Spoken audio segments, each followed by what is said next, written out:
sa amin kanina, may kumausap sa iyo. Nagpunta pa kayo ng parking area. Diba? And he offered you 50 million. Sabi mo, hindi mo kaya.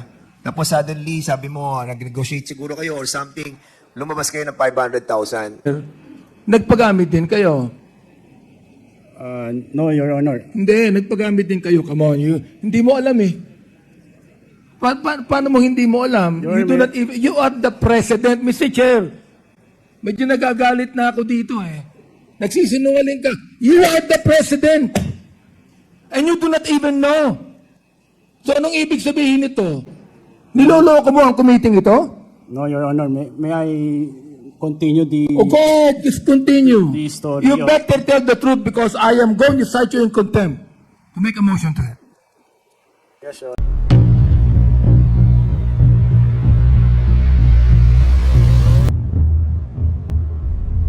And you told us that you talked to the two others para i-consider yung offer. So, nung kinonsider yung offer, I'm pretty sure alam nyo kung anong pinag-uusapan nyo. Di ba? 500,000 yung ilalabas nyo. Yun ang usapan nyo di ba? Mr. Chair, that's my next question. Okay, go ahead. Okay, let me ask, no? You were incorporators in papers. Mr. Chair, we're not the incorporator. Ginawa lang po kami. You were not really the incorporators. We're not the incorporators. Mr. Chair. Therefore, you did not pay any amount to the incorporators. Yes, Mr. Chair. Now, you only became incorporators to be able to satisfy the regulation of corporations in which 60% are owned by Filipinos. Pwede po pakiulit yung question, Mr. Chair. Okay, ano ba yung question ko? Do you realize that in any corporation in the Philippines, that the corporation must be owned specifically 60% by Filipinos? Do you realize that? Do you know that? Opo, Mr. Chair. Okay, do you know that? Therefore, you own 60% of the share. In papers, Your Honor, I don't know how much I own. So you do not even know how much share do you have.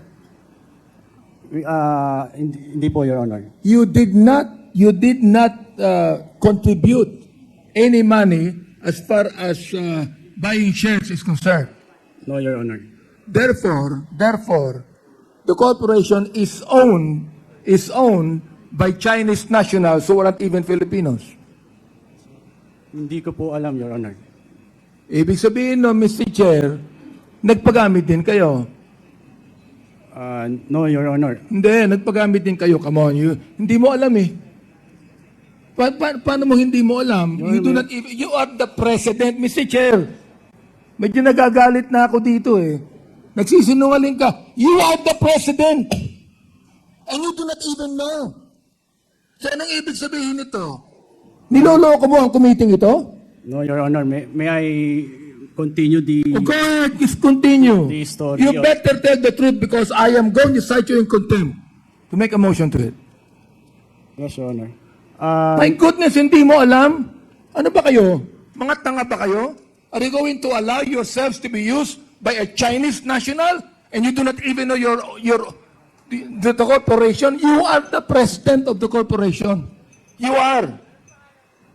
Mr. Chair, actually, Your Honor, meron pong mga dokumento, pinail ang Lucky South sa SEC na forged po yung mga pirma namin at hindi po namin alam kung ano po yung mga... So you are admitting right now that your signatures were not your signatures, they were forged. Yes, Your Honor, that's why po nag-file kami ng kaso sa So Makati. they were forged. Yes, Your Honor. Who forged it? We don't know, Your Honor. Maybe the Lucky South po. Maybe the Lucky South. Okay. Again, let me repeat, Mr. Chair. Who do you believe is the owner of the Lucky South 99 Corporation? The previous po, the Chinese, ang nakalagay po doon sa... What is the name of the Chinese? Doon po sa... Before po lumabas yung pangalan namin, ang president po yung Zhang Ji. Sino po, Mr. Chair? Zhang Ji, Mr. Chair. Who is Jiang Qi? Doon po sa... Sabi mo kanina sa amin, di mo alam eh. Nabasa lang po namin dito sa nakuha namin dokumento. Have you met him?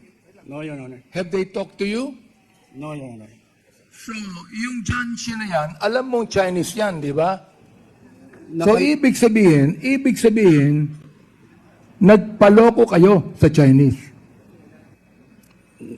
I think, Your Honor, naloko po kami doon sa... Ayun. So, ina-admit nyo, Mr. Chair, na sila ay naloko ng mga Chinese. Now, to question here, magkano binayad sa inyo ng Chinese? No, Your Honor, wala. Meron. You do not lie to me here. Hindi pwede na gamitin kayo ng Chinese owners na walang binayad sa inyo. Come on. Mr. Chair, We're not stupid here.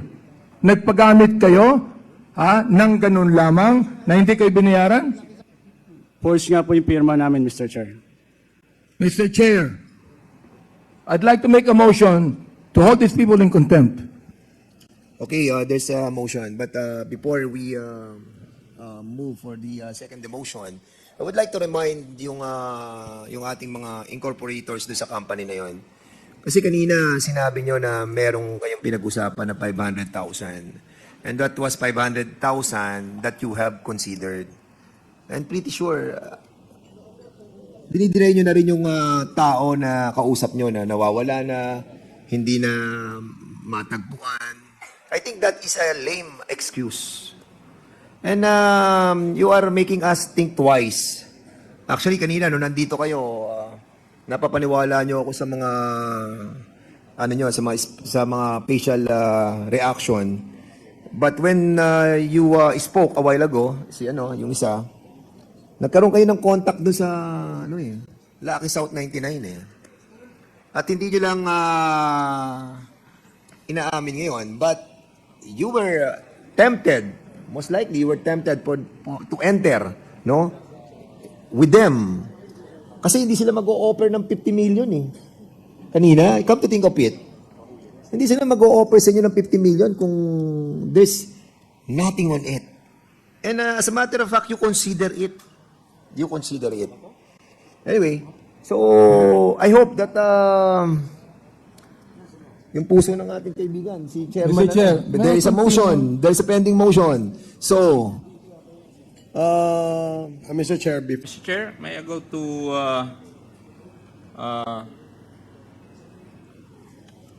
Miss Ronaldine Baterna?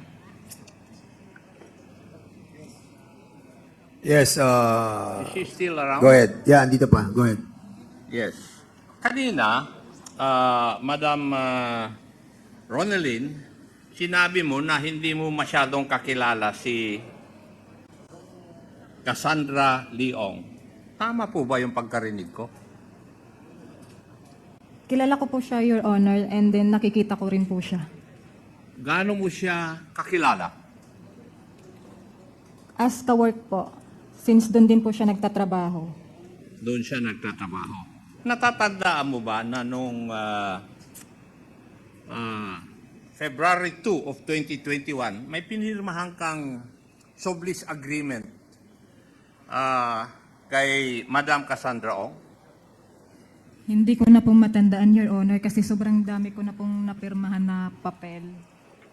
May I request the page to show the sublease contract in my possession to Madam Ronaldine Baterna so that she can determine whether the document is what she signed?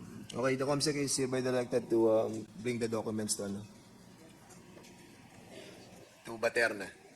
Go ahead, Congressman, Chairman Acop. Hindi. Gusto kong tanungin kasi yun ang susunod na tanong ko eh. Sige, Kasi parang siya nang may-ari ng South 99, Lucky South 99 eh.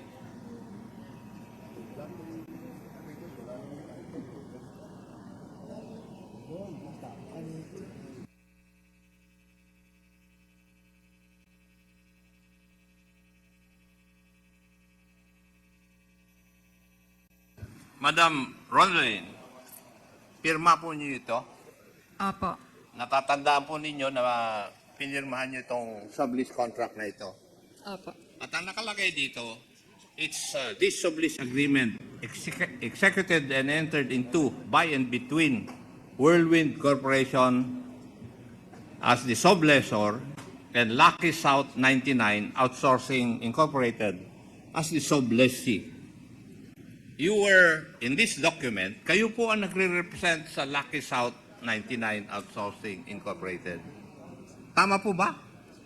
Sa totoo po niyan, Your Honor, Sagutin yung... mo lang po yung tanong ko. Tama po ba yung sinabi ko? Eh kasi dito sa dokumento, itong dokumento, maski tanungin mo yung abogado mo, ay hindi maglalay o hindi magsisinungaling itong dokumento.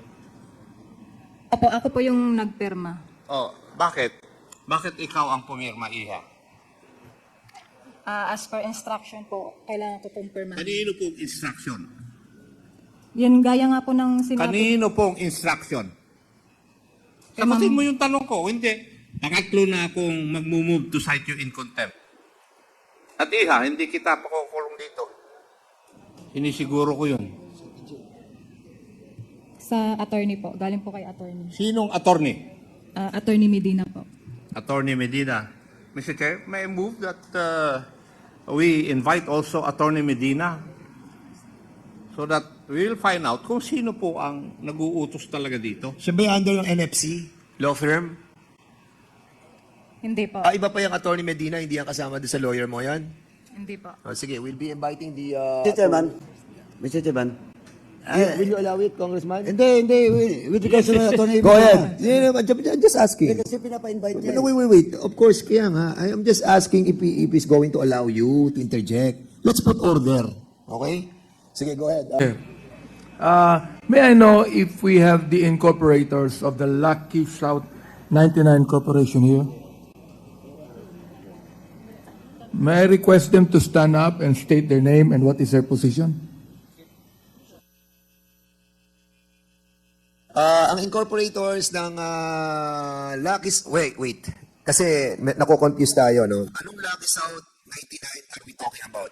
Lucky South 99... South 99 Corporation. Corporation. Hindi, Corporation. Yun yung bago. So, Lucky South 99 Corporation, andon sila Baterna, sila Julian Linsangan, at sila Edgar Chan. May Sila I please Lucky ask them South to stand up 99. and state their name and their Corporation. position in the corporation? Ayan sila. Ano? Yes, Mr. Chair. On papers, Mr. Chair, so today, kami po yung officer ng Lucky South. Kami pong tatlo. All right. Please just state your name and give your position in the In corporation. papers, Your Honor, I'm Julian M. Linsangan III as president po. ng You're the Lucky South. president. In papers po. All right. Of the corporation. Yes, Your Honor. In papers. Yes, Your Honor. In papers lang, ha? Opo. Okay, next. Yes po, good afternoon po. Edwin Ang po, treasurer po. You are the what? Edwin Ang po. And what is your position? Nakalagay po sa papers treasurer po. In paper din. Yes po. Oo. And Marion Ryan Chua po. In papers as director po. in papers din. Oo. So, let me ask. Also, Miss... okay. May I ask, who is the real owner of the corporation? Hindi po namin alam, Your Honor. Okay. So you are the incorporators, you are the president, but you do not know the real owner of the corporation. Your Honor, as we said kanina po, pinolge po yung pirma namin nung time na nag-amend sila ng incorporation po nila. So Mr. Chair, let me ask, how did you become incorporators? Hindi po namin alam, Your Honor. Wait. Congressman, may I interject? Kasi a while ago, that other guy was talking, anong pangalan mo, bro? Marian Chua po. Brian Chua. Kasi kanina may sinasabi ka, ang sinasabi mo sa amin kanina, may kumausap sa iyo. Yes, Your Nagpunta pa kayo ng parking area, di ba? And he offered you 50 million. Sabi mo, hindi mo kaya. Tapos suddenly, sabi mo, nag-negotiate siguro kayo or something, lumabas kayo ng 500,000.